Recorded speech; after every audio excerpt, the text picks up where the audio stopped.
Hi guys, welcome to another vroom vroom. In today's video we are going to pull the engine out of the bike and we are going to give the engine a wash, so stick around, should be fun. I will be ignoring some advice which is probably very good advice, but you'll see that in the video. Stick around. So the Honda 650 Deauville is in a bit of a sorry state, mostly stripped down and just waiting for the engine to come out now.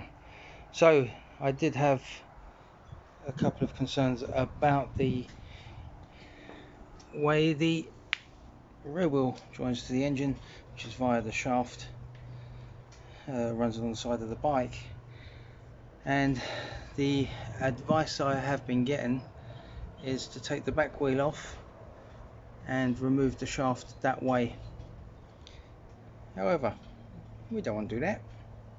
What we do want to do is just try and release the rubber grommet, which is just situated in there, and see if we can bring the engine forward, taking the engine off of the spline and leaving it in situ.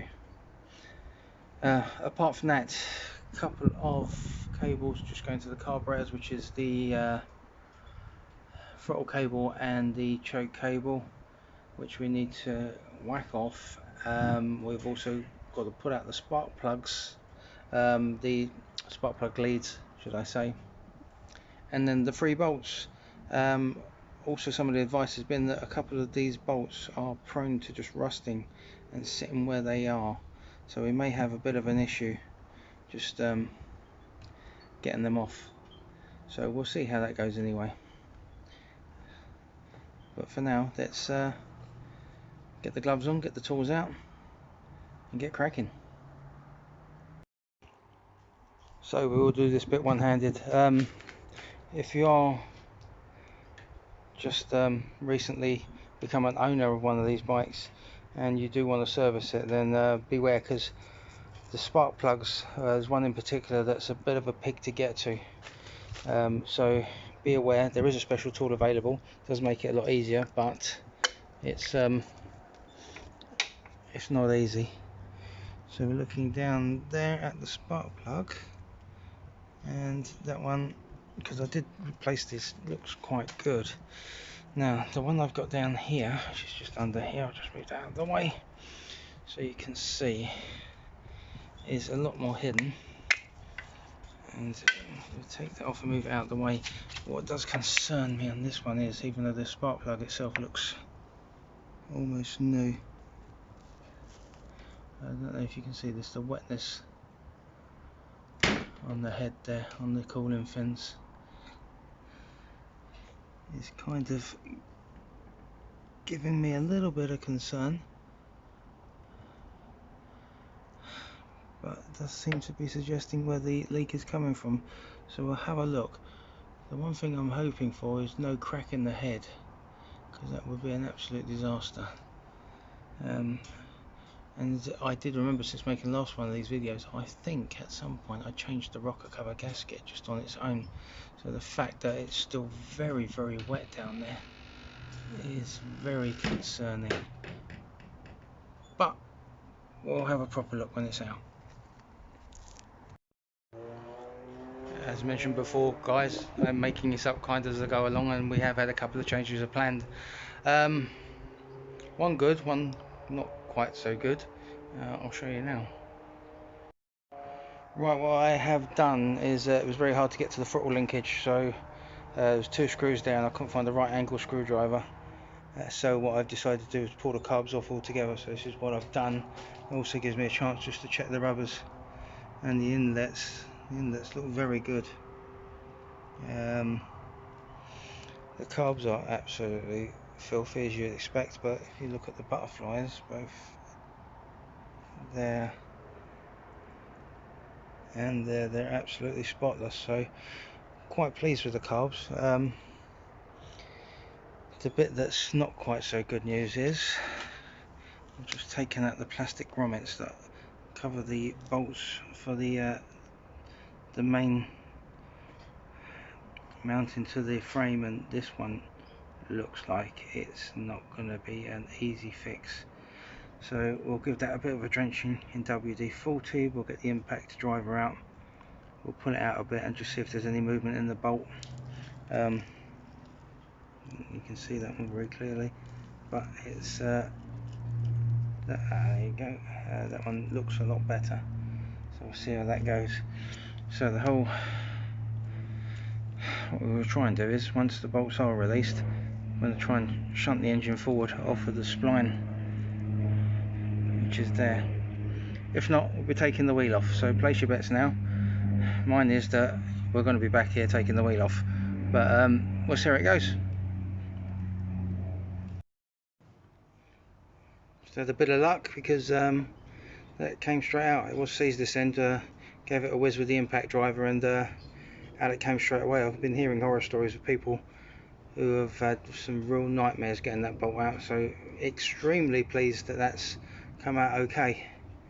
I'll try and do some footage of me getting off the some of the other bolts holding the engine now. I've got a trolley jack underneath just to support the weight.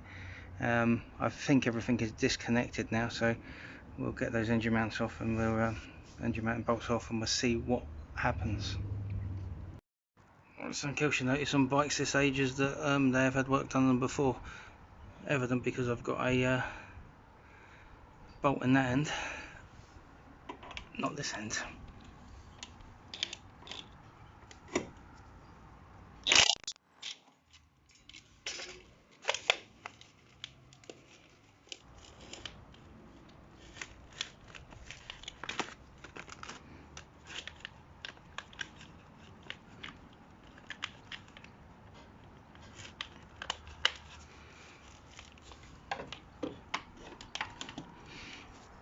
Right, just need to get a bit more space on that bolt.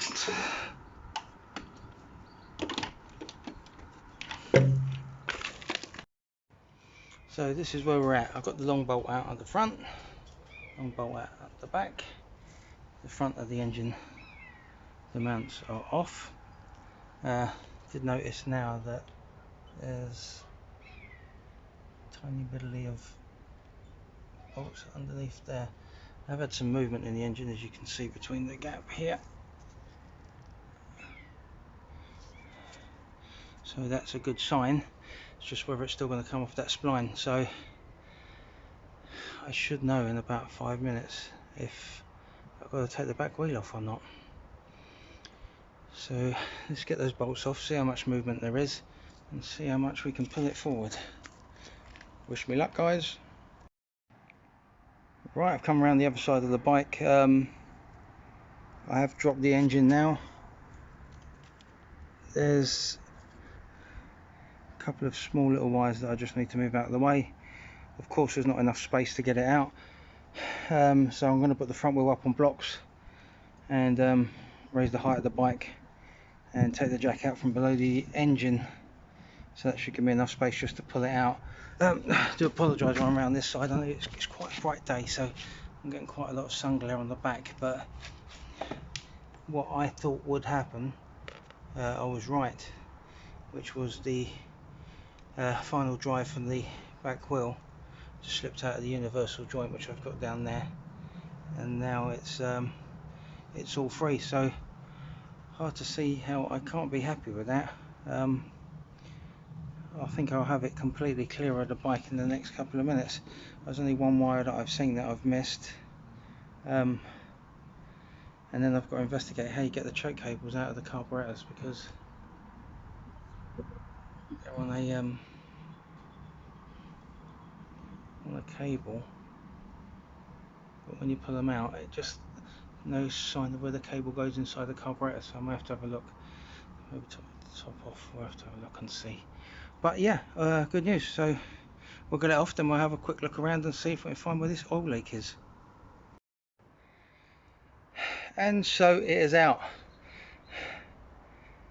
Oh my god, that was the final bit. On your own, trying to get that out of the frame was not easy and took a little bit of wiggling and tipping and pulling and banging, but it's out in the end. So that, my friends, is how you get an engine out of a Honda Deauville 650 in 15 minutes. Yeah, right. Right, let's have a look and see where this leaks from. I'll show you the bike first. It's a little bit more naked now than it did before. A little bit lighter. So I've come over here, sitting in the sun. This is the engine. This is what we're going to be concentrating on. Some great wiring by somebody in the past, so we'll tidy that up as well before it goes back in. So I'll get some gunk on it and see where we are. It's probably worth a like and subscribe just to see if this thing will ever run again. Right, I'm gunking the bike, but I've got to be quiet. You'll see why in a second. The brush that I was using didn't quite cut it. So what I'm going to do is sneak in the house and just grab something from in here. Just bear with me a second.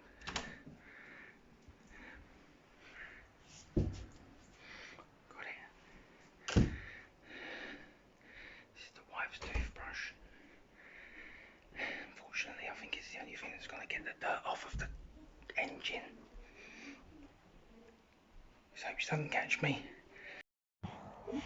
Right, it's okay, I'm back outside. I've got away with it for now. So I've been soaking this liberally with gunk, but you can't get into the places you need to unless you've got a really small brush. Now those of you worrying, don't. I will get this brush back into our bathroom before she knows it's missing.